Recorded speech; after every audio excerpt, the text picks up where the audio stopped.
This is our origami value study drawing lesson. Today we have 3 objectives. Our first is demonstrate knowledge of the history of origami and the crane.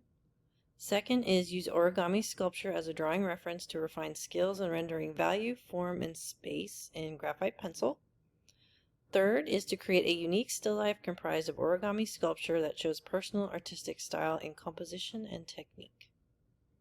Our first word worth knowing is origami. In Japanese, ori means to fold and kami means paper. So literally origami means to fold paper. Second is composition.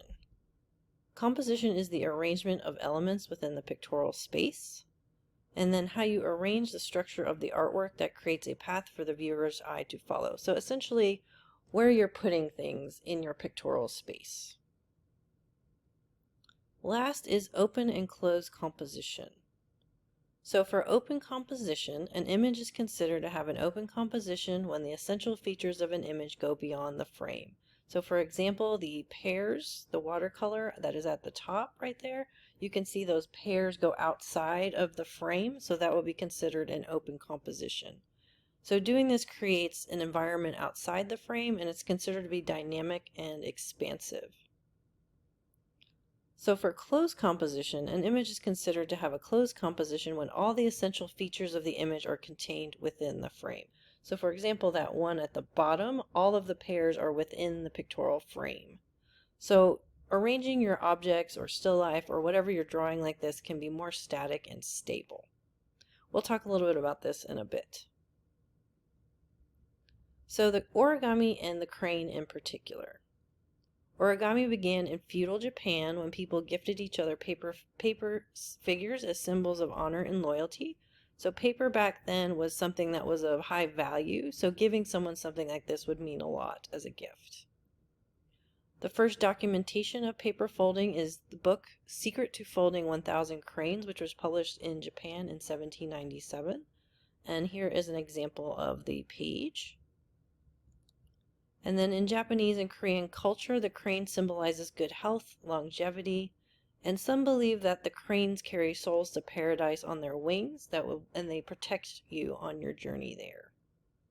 So it's a really interesting symbol with a lot of history. So Sadako and the 1,000 Paper Cranes. Senbazaru means 1,000 paper cranes. And in Japanese folklore, it's believed if you fold 1,000 paper cranes, your wish will be granted. So it's also, like I said before, kind of a symbol of hope and healing. So there was a girl that unfortunately experienced the atomic bomb from Hiroshima in 1945 and ended up developing leukemia due to the radiation. So she started folding 1,000 paper cranes in hope of recovering, so that was her wish. But as she went along folding, she changed her wish from herself to focusing on world peace. Unfortunately, her condition started to worsen, but even though she was starting to get worse, she never stopped making those cranes for world peace, and then her classmates ended up starting to help her. She ended up passing away, unfortunately, but she was buried with 1,000 paper cranes. And now she is a symbol of peace and love, and she's memorialized at the Hiroshima Peace Park in Hiroshima. And here is the memorial. So you can see at the top, there's a little girl holding a big paper crane.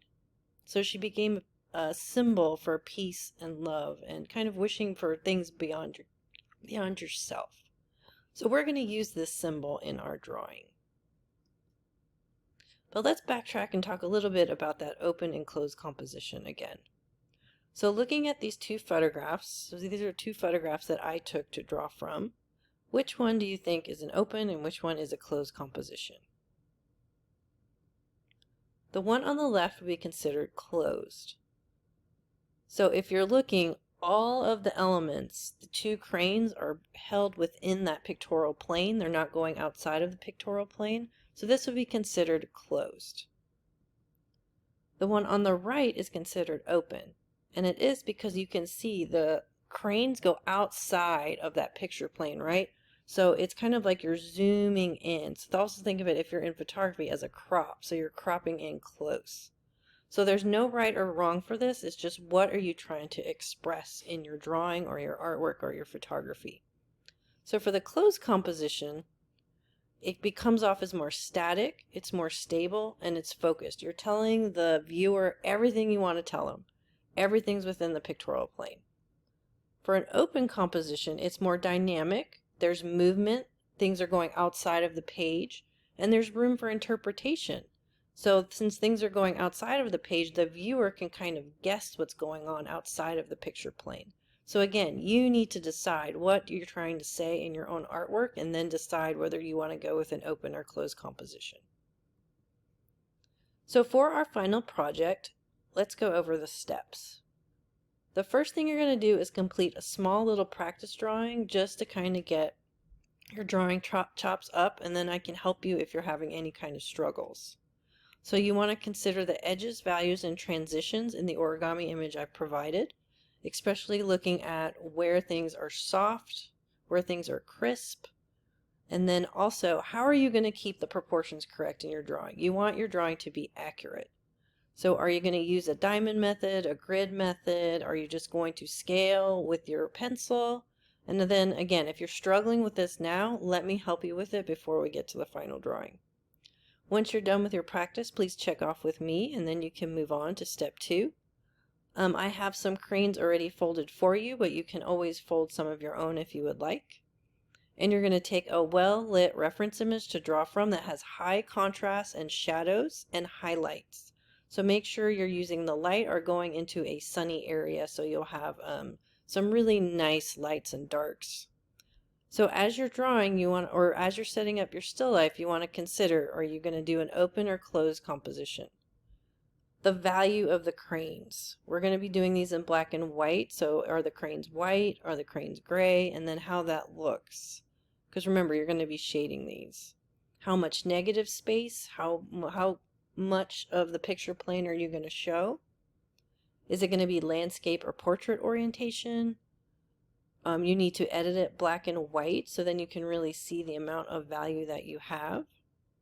You're going to crop your image 4x5 on your phone or app. If you need help with that, please let me know.